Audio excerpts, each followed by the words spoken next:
क्रांती news, आवाज सर्वसामान्यांचा। रुंजा तालुका पांढरकवडा येथील ग्रामपंचायत कार्यालयात छत्रपती शिवाजी महाराज महाराजस्व अभियान समाधान शिबिर आयोजित करण्यात आले। डॉक्टर बाबासाहेब आंबेडकर व शिवाजी महाराज यांच्या प्रतिमेचे पूजन राजेंद्र इंगळे तहसीलदार पांढरकवडा यांच्या हस्ते करण्यात आले।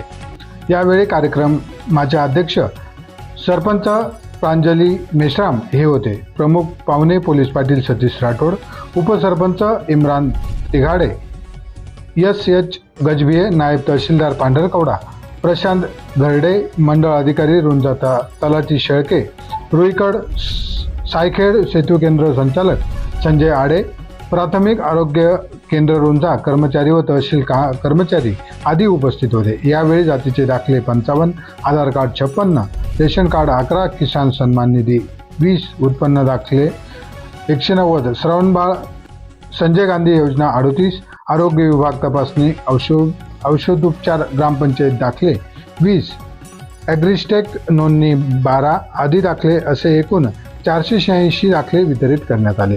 कार्यक्रमास परिसरातील महिला व पुरुष लाभार्थी मोठ्या संख्येने उपस्थित होते। या कार्यक्रमाचे विशेष आकर्षण एका मंडळात वर्षातून 4 वेळ घेण्यात येतील। धरती आबा या योजनेचा लाभ प्रधानमंत्री जन मन असे शिबिर गावागावात जाऊन लाभ देण्यात येईल। उमेद मार्फत योजना बाल संगोपन संघ योजना अंतर्गत ज्या मुलांचे आईवडील नाहीत अशा मुलांना योजना दिल्या जातील। शाळेत मुलांना विविध दाखले देण्यात येतील असे तहसीलदार राजेंद्र इंगळे यांनी सांगितले। रुंजा येथील समाधान शिबिरात विविध दाखले वाटप करण्यात आले। शिबिराला गावोगावी शेतकरी महिला वर्ग उपस्थित होते। महाराष्ट्र क्रांती न्यूजसाठी प्रतिनिधी वीरेंद्र चव्हाण, यवतमाळ, कळंब। अशाच नवनवीन बातम्या पाहण्यासाठी आमच्या महाराष्ट्र क्रांती न्यूज या YouTube चॅनलला लाईक करा, सबस्क्राईब करा आणि बेल आयकॉनला प्रेस करा।